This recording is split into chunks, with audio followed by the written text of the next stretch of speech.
On December 21st, 1920, authorities responded to an emergency at the Mort household in Sydney, Australia. One man was dead, still seated on the couch. A woman at the residence had a gunshot wound to the chest, but had managed to survive. What events had led to the attempt to end the lives of two people that night? This week on Out of the Past, the story of Dorothy Mort. Dorothy was not the first person in her family to suffer from mental illness, a term that would not even have been used at the time. A few years after she married Harold Mort, her father, William McKay Woodruff's mental health deteriorated badly. After several days of walking around talking about how easy it would be to kill a person with an axe, Woodruff attempted to do just that. He attacked Dorothy's brother and mother with an axe, breaking their skulls. When he realized what he was doing, he tried to kill himself out of remorse. He laid naked on his front lawn, rambling about trains until the authorities arrived.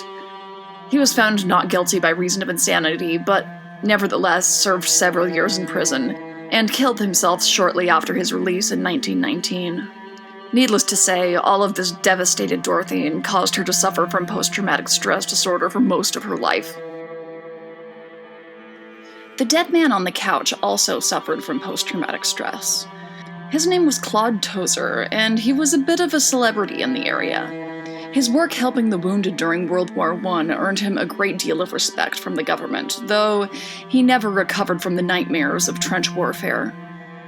Tozer was also a celebrated cricket player, both before and after the war. He began to rise in the ranks after the war, but continued his medical practice.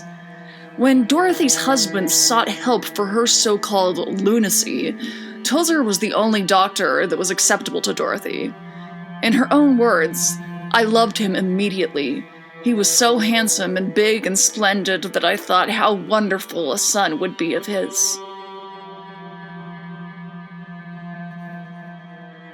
After having regular checkups for a while, Tozer and Mort entered into a romantic relationship. Tozer took his time, but finally, he chose to hop right over the line of propriety and started sending propositions to Dorothy in their letters. In one of them, he claimed that he couldn't wait any longer and described himself as a sleeping volcano. Remember that this man was her doctor, and he was treating her for mental and emotional issues. Even back then, that was considered morally reprehensible. It's hard to understand what Tozer was thinking, but the truth is, he was known as a ladies' man, or pants man, as his teammates put it. Eventually, Tozer grew tired of the relationship and invented an imaginary fiancé to break things off with Mort, but convinced her to meet for one last session of lovemaking. While Tozer opened a gift she gave him, Dorothy stood behind him and fired a gun she had recently purchased. She hit Tozer twice in the back of the head. She then came around front, unbuttoned his clothing, and shot him in the chest, then rebuttoned his vest for some reason. Lastly, she pointed the gun at her own chest and fired. She failed to kill herself. There were hiccups during the whole process. After the first two gunshots, the housekeeper, Florence Frizzell, knocked on the door to the drawing room. From inside the room, Dorothy reassured Frizzell that everything was fine and asked her for a glass of ice water. After 10 minutes, Frizzell heard 2 additional gunshots. Dorothy headed to her room and stayed there for so long that Frizzell began to worry. She forced her way into the room and found the injured Mrs. Mort. The authorities were contacted, and the police found Tozer's body in the locked drawing room. Dorothy Mort was carted off to Royal North Shore Hospital, saying, according to some sources, "If I can't have him, no one can." In March of 1921, Dorothy was tried for murder at the Central Criminal Court in Sydney. Her lawyers presented a case where she was described as mentally insane and therefore not guilty. Her trial was a popular event with large audiences every day. Dorothy's poor husband, Harold, first learned of his wife's affair in court. When he testified, he tried to make it clear that Dorothy was indeed mentally ill. She often spoke of suicide or had dreams of her children being burned. And it probably led Forrest to the insanity plea that Dorothy claimed during the trial to be pregnant as a result of her last encounter with Tozer, something that she couldn't possibly have known by then, even if it were true. At any rate, the defense was successful. She was found not guilty, though she remained in Long Bay Jail at the governor's pleasure. Dorothy lived a pretty luxurious life while incarcerated. She didn't live in a cell, but rather a nice room in a screened-off area of the prison hospital, where she even had her own servant.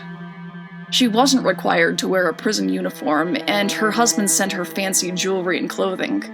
She was referred to as the belle of the jail. During this time, Dorothy met another prisoner, Jean Fellini, and they became fast friends. Best friends, really. Dorothy was released after 9 years. Jean was happy for Dorothy, but they couldn't help but feel depressed about the injustices in the system.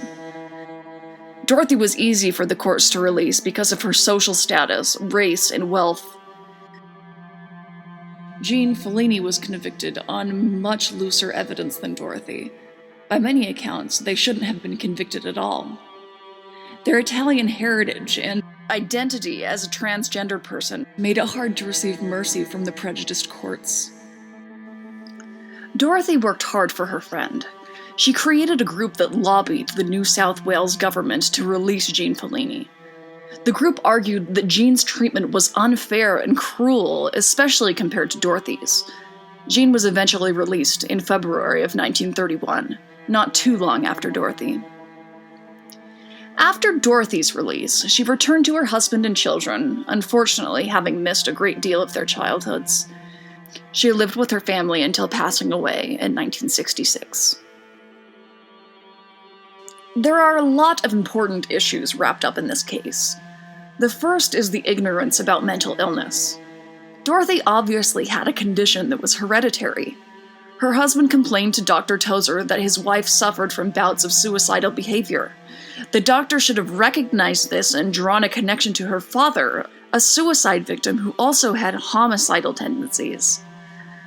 But Tozer didn't make this connection. One reason for this is that he had no training in the field of psychology, yet chose to take on a psychiatric patient. Another reason, obviously, was his conflict of interest. He was too busy trying to pursue a physical relationship with his patient. Tozer was also all wrapped up in his cricket career. Perhaps this tragedy could have been prevented if someone had recognized the warning signs. Luckily for us, the stigma around mental health has diminished in the past few decades. Doctors take mental illness seriously and have been able to do a lot more comprehensive research about human behavior because more people are admitting that they need treatment. New research helps to understand and treat conditions nobody even saw as illnesses back in Claude Tozer's day. It's difficult to find a lot of information on this case, but when I did, I was surprised how many articles focused so much on Tozer's cricket career. Many of them were filled with sports statistics and rankings for all the different years he played. Articles usually take the opinion that he was a great sports hero who was tragically killed by some crazy lady. These sources skim over or fail to mention Tozer's treatment of Mort. He was her doctor, and he took advantage of her in a vulnerable state. There's a phenomenon called transference that comes on when treating psychiatric patients, wherein the patient transfers their feelings of love to their doctor. It is the doctor's responsibility not to take sexual advantage of patients in this state. Nobody deserves to be murdered, but Tozer's conduct as a medical professional was reprehensible.